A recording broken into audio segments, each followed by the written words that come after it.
Fictional middle eastern शहर अल बरकत में अंकित सेठी एक डायमंड इंश्योरेंस कंपनी का मालिक है, जिस पर भारी कर्ज है क्योंकि कंपनी के कर्मचारियों ने RS20 करोड़ की हीरे की एक क्लाइंट की डिलीवरी गलत कर दी थी।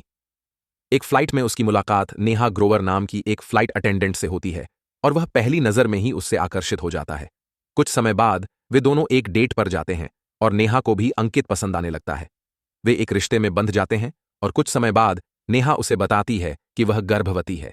अंकित उसे शादी के लिए प्रपोज करता है और नेहा हाँ कर देती है, लेकिन जल्द ही उन पर एक हमले में 2 गुंडे हमला करते हैं जो उसी क्लाइंट के आदमी हैं जिससे अंकित को कर्ज चुकाना है। इस हमले में नेहा गंभीर रूप से घायल हो जाती है और उसका गर्भपात हो जाता है। अब कर्ज चुकाने का कोई और रास्ता न देखकर वे दोनों एक डकैती की योजना बनाते हैं। भारत के मंत्री हरीश सान्याल अल बरकत से भारत हीरों की तस्करी करने वाले हैं। यह हीरे एक कुरियर के जरिए प्लेन से ले जाए जाएंगे और अंकित उस कुरियर के साथ रहेगा। हीरे एक मोबाइल फोन के बैक कवर में छिपाए जाएंगे जो एक कोट लॉक वाले ब्रीफकेस में रखे होंगे। अंकित सान्याल के सचिव से सौदा करता है कि वह उसे कोड बता दे और बदले में वह उसे आधे हीरे देगा। फ्लाइट के दौरान नेहा और अंकित अपनी योजना पर काम शुरू करते हैं। नेहा जानबूझकर कुरियर के कपड़ों पर खाना गिरा देती है, जिससे वह कपड़े साफ करने वॉशरूम चला जाता है। इसी दौरान अंकित ब्रीफकेस से हीरे चुराने की कोशिश करता है, लेकिन तभी कुछ नकाबपोश आतंकी फ्लाइट को हाईजैक कर लेते हैं और सभी यात्रियों को बंधक बना लेते हैं। हाईजैकर पायलटों को कुल्लू में फ्लाइट लैंड करने का आदेश देते हैं और मांग करते हैं कि मनाली की जेल में बंद आतंकवादी आदिल मीर को तुरंत रिहा किया जाए। अंकित अस्थमा का बहाना करता है और कहता है कि उसे इन्हेलर लेने दूसरे डिब्बे में जाना है ताकि वह चोरी से हीरे निकाल सके, लेकिन एक हाईजैकर उसकी चाल पकड़ लेता है और उसे पीट देता है। जब सरकारी अधिकारी आतंकियों से संपर्क करते हैं तो वे कॉकपिट की तरफ बढ़ते हैं और इस बीच अंकित फिर से मौका देखकर ब्रीफकेस से हीरे निकाल लेता है और अपने बैग में रख लेता है। तभी एक आतंकी वहां आकर उसे देख लेता है। वह अंकित को मारने की कोशिश करता है, लेकिन अंकित उसका हथियार छीनकर उससे लड़ता है। बाकी आतंकी भी आ जाते हैं और मिलकर अंकित को पीटकर वॉशरूम में बंद कर देते हैं।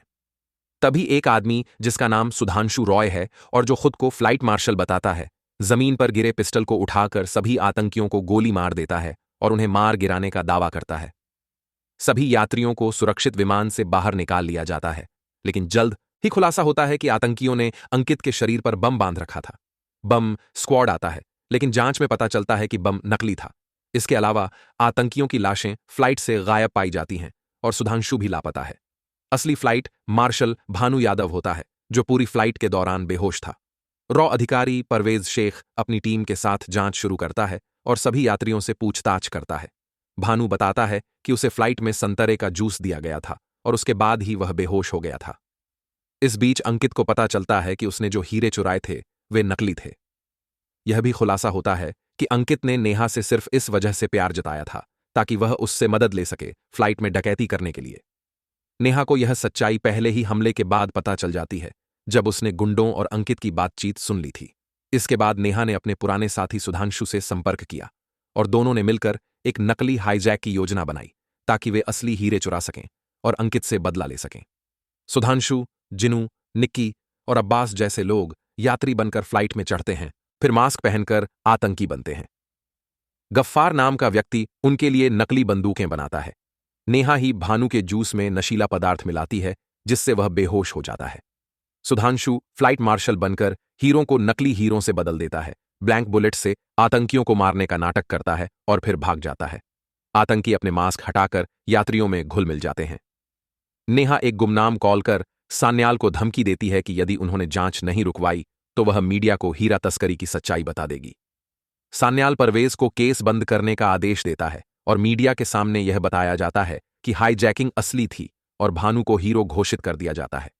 नेहा एक टेक्स्ट मैसेज सान्याल को भेजती है जिसमें दिखता है कि अंकित को ब्रीफकेस का कोड मिला था। सान्याल को पता चल जाता है कि अंकित ने उसे धोखा देने की कोशिश की और वह अपने सचिव और अंकित दोनों को बुरी तरह टॉर्चर करता है। अंकित को नेहा की साजिश का सच समझ में आता है। अंत में नेहा अस्पताल में अंकित से मिलने जाती है, जहां वह अपने जख्मों से उबर रहा होता है और उसे बताती है कि उसका बदला पूरा हो चुका है। फिर वह फर्स्ट क्लास में उड़ान भरती है।